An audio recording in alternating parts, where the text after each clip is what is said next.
J'ai regardé le film Un homme en colère et je peux vous assurer que je n'ai pas été très contente. Mais comme on me l'a toujours enseigné, il faut être tellement objectif dans tout ce que vous faites. Il ne faut pas avoir la critique tellement dure.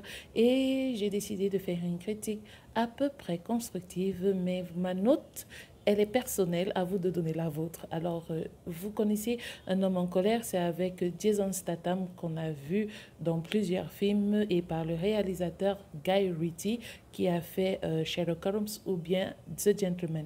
Alors, après The Gentleman, le réalisateur Guy Ritchie revient avec ce film qu'on appelle Un homme en colère. Alors, qu'est-ce qu'on se dit? On regarde quel film? Un homme en colère et rien de plus. Une fois encore, le cinéaste s'entoure d'un bon casting, d'un beau casting, ça je ne suis pas contre ça, pour un film qui reste quand même dans la lignée de ses précédents films, c'est-à-dire il n'y a rien de nouveau à l'horizon, à savoir un long métrage de divertissement qui va vous prendre un peu par la main, mais qui ne surprend pas. On va me dire, mais c'est ça le but d'un film d'action où se trouve Jason Statham, c'est que ça ne surprenne pas, mais non, il faut quand même qu'on se retrouve avec un semblant de provocation d'émotion. Alors, on a un film de Guy Ritchie, pardon, qui est un peu moyen pour ma part, moyen pour la ménagère, mais chez le cinéphile amateur de baston, il va trouver que c'est un très bon film. Lorsqu'il s'agit en plus de réaliser un remake d'un précédent film qui s'appelait Le Convoyeur. Je ne sais pas si vous avez vu ça, c'était en 2004 par le réalisateur Nicolas Boucleff. Les Américains proposent enfin à leur niveau leur version avec un homme en colère et il faut bien le reconnaître que le synopsis, c'est quand même attractif. J'ai apprécié profondément et sincèrement, je vous l'avoue, j'ai apprécié la distribution des rôles. C'était juste et c'était parfait. Alors, le synopsis, c'est quoi? On a une nouvelle recrue qui arrive chez des convoyeurs qui savait être un as quand même de la gâchette, ce qui ne va pas surprendre ses collègues, mais qui va surprendre pardon, ses collègues lors des braquages à répétition qu'ils subissent. Et qui est ce nouveau? Pourquoi il est là? Mystère ou plutôt demi-mystère. Un film d'action intitulé Un homme en colère.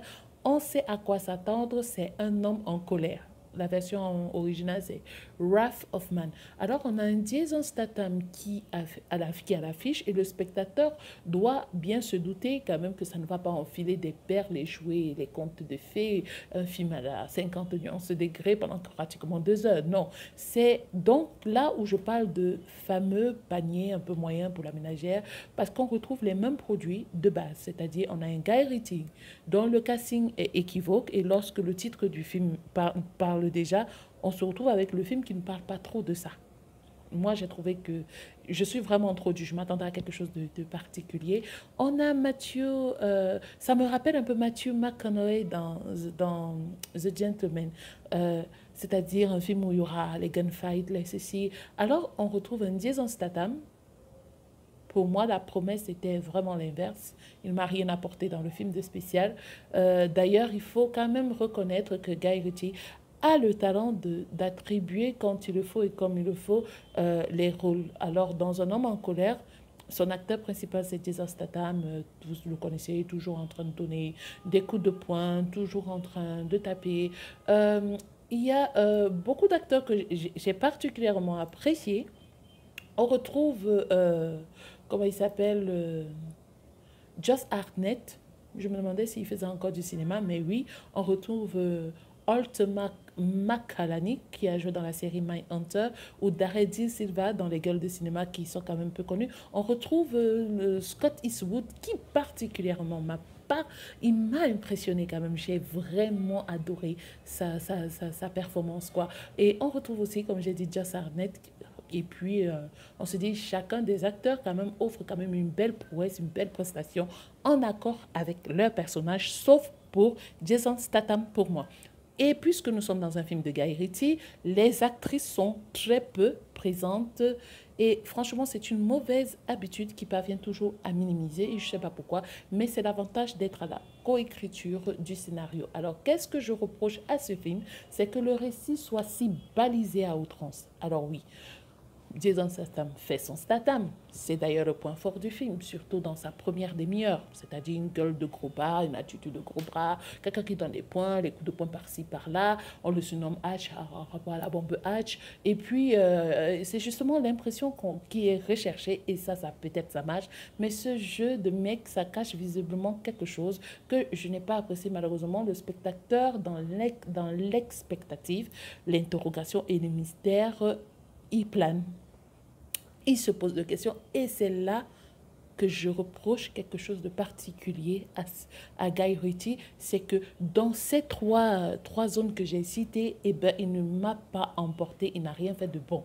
Et c'est avant tout, comme j'ai dit, un divertissement d'action. On a 40 minutes de suspense, il est temps de prendre le spectateur par la main, le synopsis pose le mystère, il y a les flashbacks, il y a le récit qui est parfois pas trop construit, ça vous apporte les réponses les unes après les autres, vous anticipez sur le scénario, et ben c'est balisé, ça prend le spectateur par la main. Bon, franchement, j'avais même pas envie de sortir des pop-corn pour manger, donc pour moi c'était un simple film pour un public amateur, sans surprise, un film d'action sans surprise pour les fans de Jason Statham, et qui, dommage pour moi, ça ne m'a pas donné envie d'aller plus loin que ça ne m'a pas donné envie d'apprécier le film à sa juste valeur. Je crois que, comme j'avais parlé pour Extraction, ce n'est pas quelque chose...